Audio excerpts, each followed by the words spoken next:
La raison principale, pourquoi l'extrême droite est allée vers Tayyip Erdogan et pourquoi Tayyip Erdogan est allé vers l'extrême droite, c'est le problème kurde. Le choc de ce parti fut les élections de juin 2015.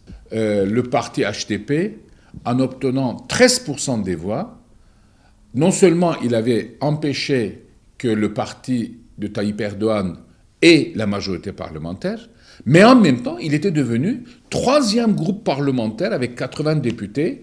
Pour les nationalistes turcs, les extrêmes nationalistes turcs, c'était un choc, je dirais, historique. Les Kurdes avaient un groupe parlementaire plus grand qu'eux. Et depuis ce jour, le parti MHP pose la question du danger kurde comme un danger de la survie de l'État. Il faut entendre derrière ça, la survie, c'est la survie de la domination exclusive de l'identité turque dans la République de Turquie.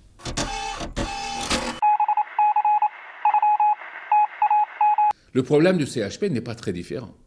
Sur le problème kurde, CHP est autant nationaliste. Par exemple, sur l'intervention en Syrie à Afrin de l'armée turque, CHP a applaudi, a voté, a soutenu massivement.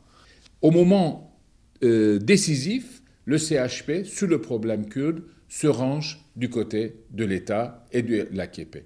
C'est pourquoi CHP, aujourd'hui, a fait une coalition, non pas avec HDP, mais avec les dissidents du parti d'extrême droite nationaliste, qui s'appelle le Bon Parti, İYİ Parti.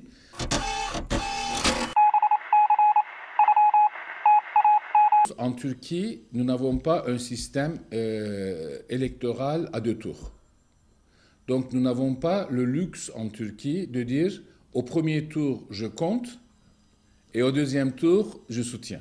Les élections municipales, le maire est élu à un seul tour, premier arrivé gagne et il rafle tout. HDP a fait il n'a pas fait d'accord officiellement avec CHP, mais dans les grandes villes où l'enjeu symbolique est très important, HDP n'a pas présenté de candidat, mais n'appelle pas à voter particulièrement. Il ne fait pas campagne, etc.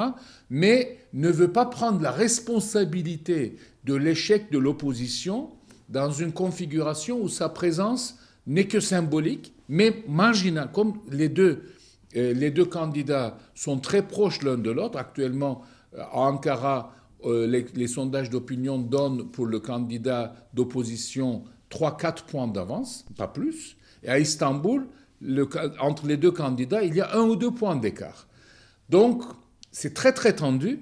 Évidemment, dans la région kurde, dans toutes les municipalités, dans les 102 municipalités qui ont été gagnées en 2014 par les partis HDP ou DBP, sur 110 municipalités, vous savez que 96 sont aujourd'hui dirigées par des administrateurs nommés par le gouvernement.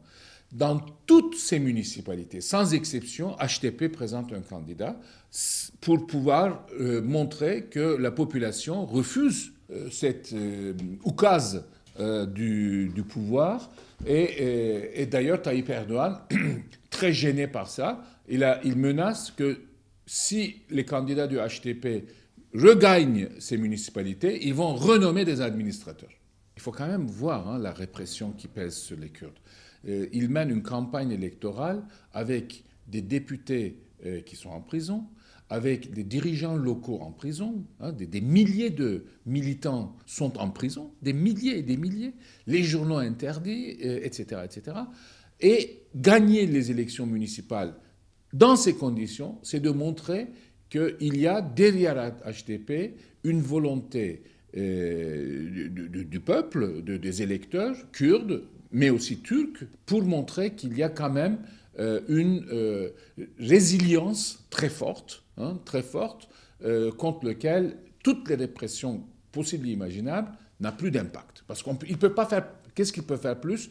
L'étape supplémentaire, c'est d'interdire HDP. Mais dans ce cas-là, on passe à autre chose, on passe d'une dictature d'une autocratie élective, on passe à une dictature sans élection, c'est autre chose.